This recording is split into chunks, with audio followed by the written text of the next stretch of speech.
What you already heard was a new piece which I created here in the studio with the software environment that I would like to show to you today. It has a very nice title. It's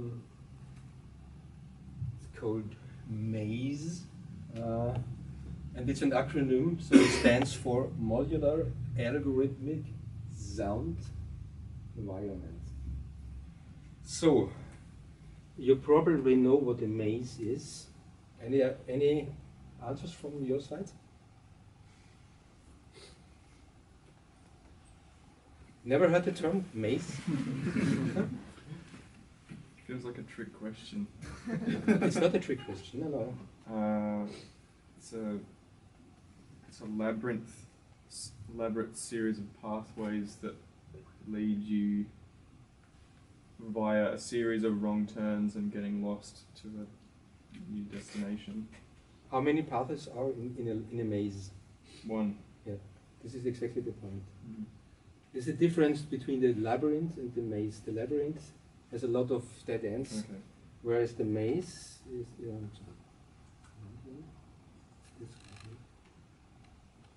So this is the maze, a maze in the Cathedral of Chartres in France. Mm. On the floor in the ceiling is very big, and it was used to dance. So there were no chairs inside, and at certain occasions people would do a sort of ritual dance performance, which would show that you start, so to speak, in the beginning of your life here.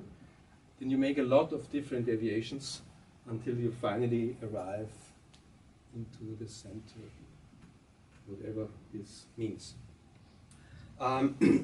My piece, Maze 2, I started 20 years ago as a sort of project when I was at the top of the career as a composer who writes mainly scores. I had my sort of big presentation at the Salzburg Festival, and after that I became very unhappy because I thought, this is so unhappy life, always sitting at home writing scores, waiting for performances, and then you have maybe 1 or 2 performances, and then the game starts again. And I remembered vividly the time when I was a young student like yours, when I was playing jazz and rock music, and was standing a lot on stage and performing, and this I was missing. So I thought it would be cool to have a sort of possibility for me as a composer to work as a performer also on stage.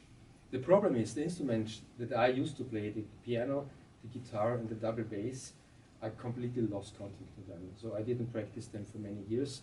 So it was impossible to go on stage with this situation.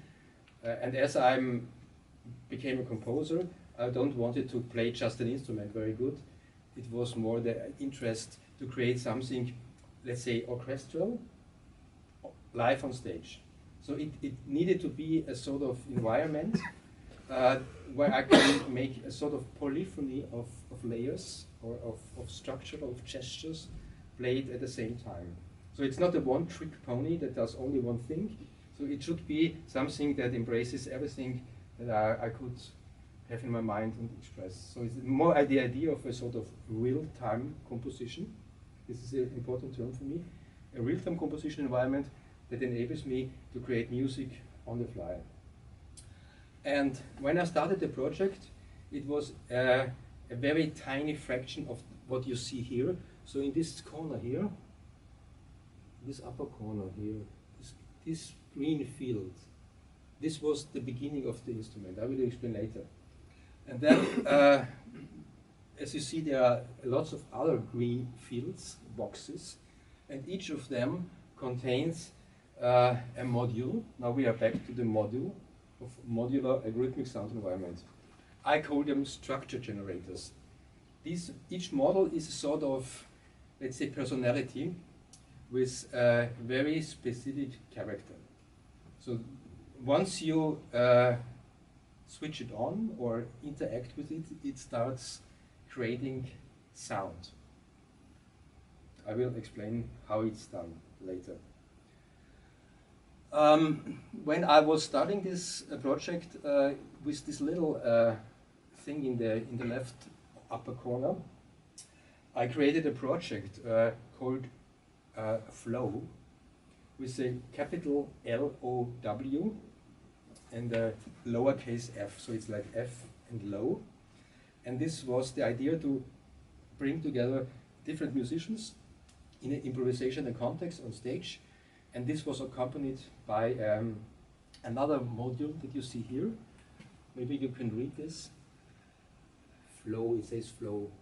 It's a sort of ambient soundscapes generator that I developed at the same time. So I had now these two models, this and this, and then I invited different musicians from different contexts, classical, experimental, jazz, electronic, and we made 3 improvisation gigs for 3 years. And by this I learned the instrument, and I found out what's important to interact with, let's say, a witted jazz trombone player.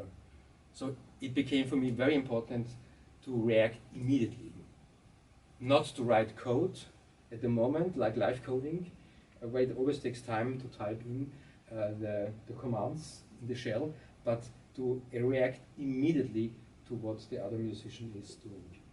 And by this, let's say, practice, I found out what is very important in order to perform. So what you will see, I have different types of controllers. I think most of them probably know this guy here. This is what is this? In general, what is the type of this type of controller? Do you know that? It's a MIDI controller. So it sends out MIDI data, and it has 2 different types, or 3 different types of things you can interact. One is a fader that sends out a continuous value, and the other one is a rotary knob, the same. And then we have some keys or buttons you can press. And I have 2 of them, and then I have a very, very old-fashioned guy here. It's 20 years old. It's a Döpfer MIDI controller with 16 faders. And the faders are very, very good. I mean, the length of the faders, it fits exactly in one hand.